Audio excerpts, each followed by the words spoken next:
Hi, I want to make a video on cliche, the word cliche, and how that's obviously being applied to certain things, stereotypes, archetypes, and how these things control us, the sameness, the facsimiles, all these things, facsimile me, how you have to have the cliche to have the aberrant group, someone that's on the outside, the loner, the loser that looks on the outside, even though a lot of loners in themselves are stereotypes, they look at the wannabe, the poser, the hipster, or whatever it may be, the outsider, the whatever you want to call them, you almost in a way become their own cliche, and they almost make themselves a cliche. Sort of like the geeks, the nerds, the nerds, the geeks, the jocks, the preppy kids, the bullies, and you start archetyping and stereotyping people based on these cliches. And a lot of times these cliches almost suck them in, and a lot of people get sucked into this. I'd say the vast majority of people, like 95 or maybe 100% or 99% to a certain extent.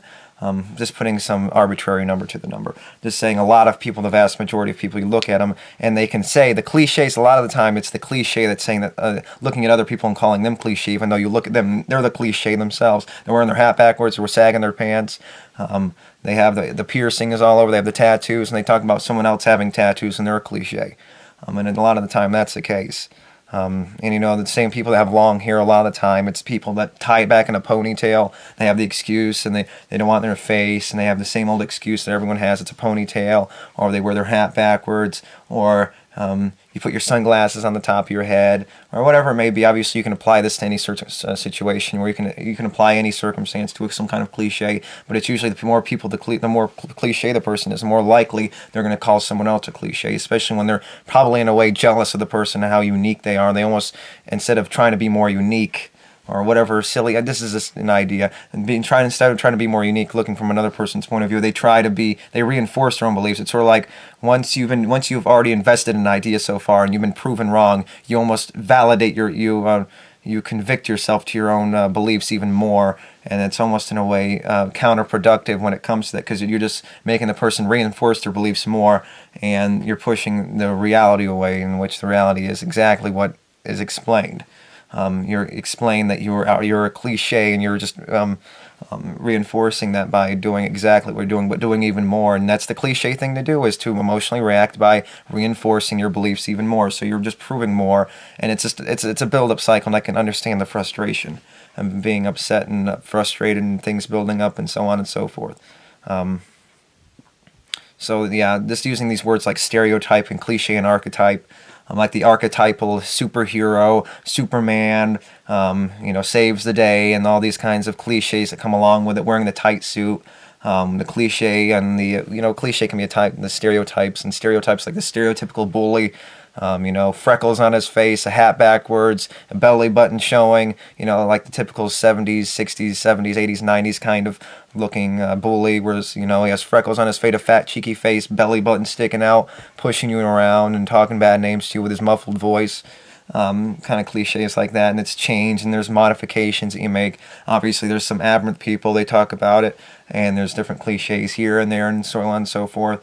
I mean, you see the same people wearing their long, shorts with the pockets on the side, what do they call them?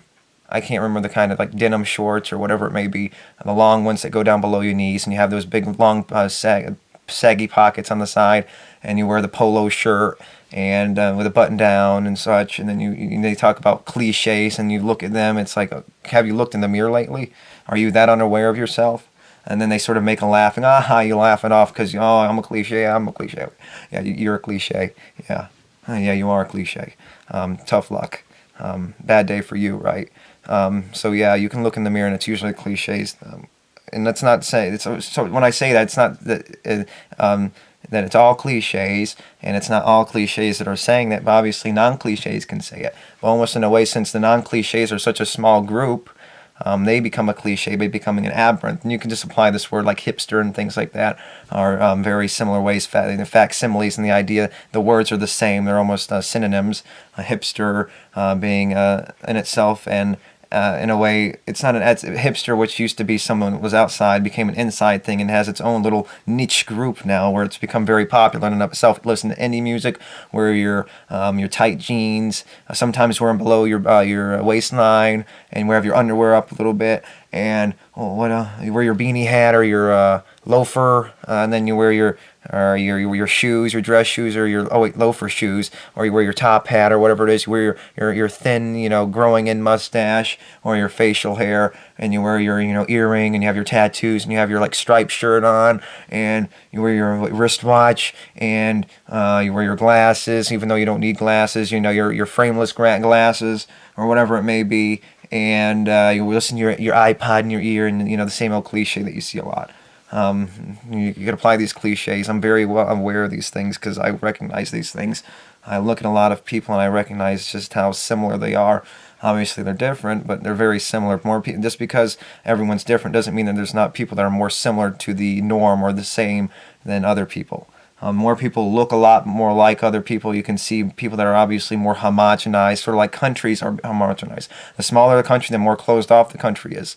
The more homogenized, say, a group is. Sort of like different groups and regions in the United States can be homogenized. You usually see people that look very much alike, have the similar features, either physically, biologically, physiologically, or psychologically. You can see the same kind of, very similar ideas, and looking at people, and you can recognize that they look far more alike than say a person that's coming on from the outside.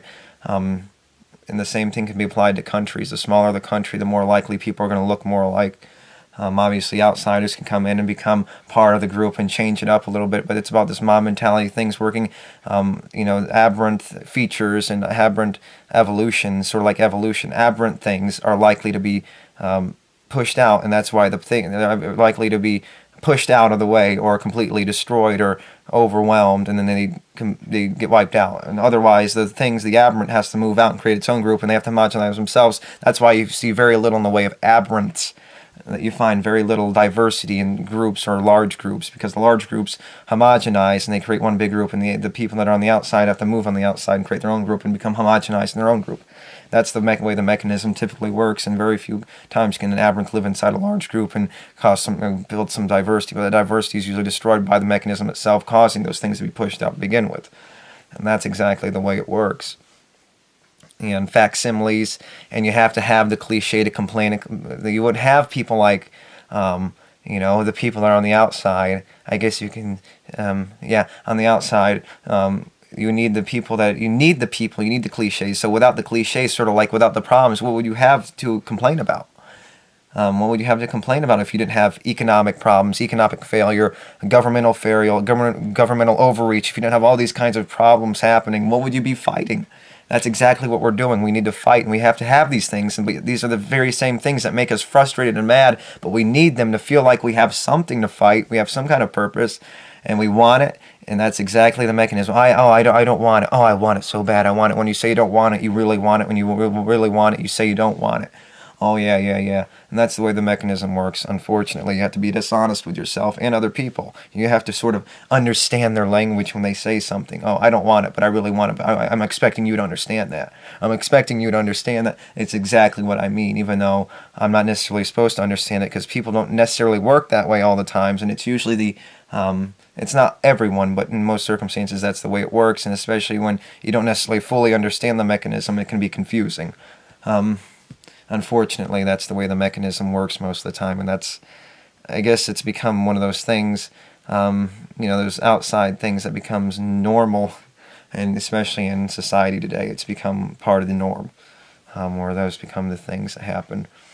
The sameness, you need the sameness to create the aberrant, and you need the cliches there to make it, the outsiders to feel like there's something. But the outsiders almost in a way become their own group. But if you have a niche, you pretty much have to have no friends or have very few friends. You have to be the person that doesn't dress like everyone else, or doesn't talk like everyone else, or doesn't look like everyone else, or doesn't wear tattoos, and doesn't wear the earrings, or doesn't do this and doesn't do that, and doesn't have there's the same old thing like in the 70s when things were more contrived, say in the 70s and 60s. People were wearing the same hairdos. 50s, people were more and more contrived the further and further back you go, and things were just starting to spread out. Now you see people wearing bell bottoms now. You see people wearing tight jeans. Everything's wide open now. Everyone's doing wearing this, wearing that. Everyone can wear what they want. You can obviously now, because through the buildup of technology, you can drive a vehicle now that was built in the 1920s. You can have a vintage vehicle, say 1970s, a Camaro. You can have this, you can have that. We just have all the options from the past. You can shoot in a video that has a 1920s filter on it now. You can make it seem like it's a video made from the 1920s by using a genuine 1920s camera, or using a camera made now that has a 1920s filter on it. So we're just taking everything from the past and we can apply it today. We can wear a Revolutionary War suit. It's all about these build-ups that we're using from the past, and now we have them all at the disposal. And the further we go, we've pretty much reached the peak where we can just use everything from the past, and we've opened ourselves up. We've become more open-minded and whatnot, at least hypothetically speaking, theoretically speaking, at least in certain circumstances. But obviously, I wouldn't know because I didn't exist. I can't compare. So I can't take anyone's opinion from 200 years ago because they don't exist. We can only look at documents and anecdotes they've left behind and little notes they've left behind, and make sure that we can understand and see exactly from a context, at least from our point of view, and seeing exactly and interpreting what they say and using that to form our own opinion, at least our best opinion that we can take from that. So build up of the past things, all the cliches of the past. Things were more contrived back then in the 70s. It's mostly bell bottoms and t-shirts, collared t-shirts, and dress shoes and high heels kind of thing, disco, and it was very contrived, and you have the contrived. But now every music is, like in the 80s it was rap and glam rock and things like that. You had glam rock, rap, hard rock and things like that, and things just got more and more open. And the 90s, you got all that kind of stuff, and you just build up and things get open and more open. And in the 70s, you had like those classic, the thing that was considered classic rock, jam rock and things like that, and solo rock, and then things get less and less contrived the more and further you get up in the future. Obviously, there's aberrant times in the past where things were a little differently, but generally speaking, it's progressively gotten more. Even if you're taking 2 steps forward, 1 step back in certain periods, it eventually led to an opening, and that's where we are pretty much now. And we've reached a peak when it comes to social acceptance and social diversity, at least when it comes to cultural ideals and the way people dress and present themselves and act and so on and so forth. So that we've opened up a little more when it comes to that kind of stuff. And obviously, we're taking all the contrivances from the past and we've applied them to everything today, including the openness that we've had today based on the progression, and taking the things from the past and including that in our progression and including that in the openness that we have now. So we're wearing whatever we want, we're driving whatever we want, we're living in whatever house we want, we can use whatever camera we want, we can use whatever we want, we can use whatever we want. So it's everything's at our disposal from the past, so we can use that, and we can live in the 1920s if we want, we can live in the 1780s if we want. We can, at least to a certain extent, in certain ways. You go in the back of the woods and you can act like you're in a cabin in the early 1820s or whatever it may be. So you're just taking all these things from the past and you're including them from the contrivances in the past and the trends in the past and the memes in the past, and including all the build-up leading from the memes in the past to today and moving that up to now. So obviously we've taken those things, and that goes back, those things were more cliched in the past. You were forced more into cliches based on the contrivance into the past, based on progression, and we've reached that peak, especially by the early 2000s. People wearing whatever they want, wearing the same old stuff, and so on and so forth, and things led to that way.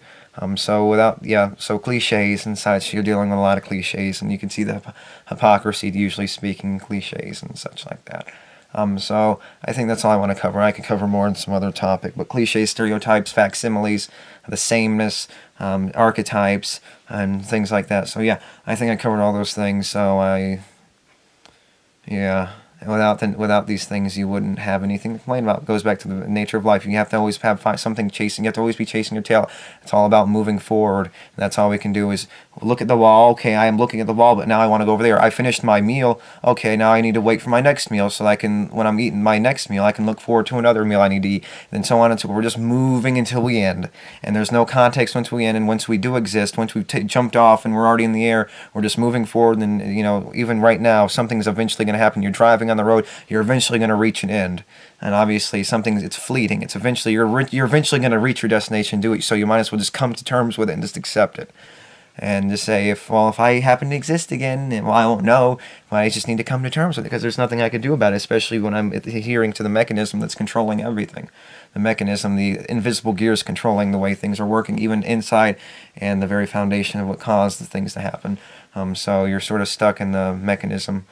So there's nothing you can do about it but sit there and accept it. So yeah, and it goes to this idea of facsimiles too. It's fleeting. Same thing with thoughts and the suffering. How much can you take? Turning that suffering into something else. Taking it to a certain extent. How far can you take before you just put it behind you? Fleeting thoughts, moving forward.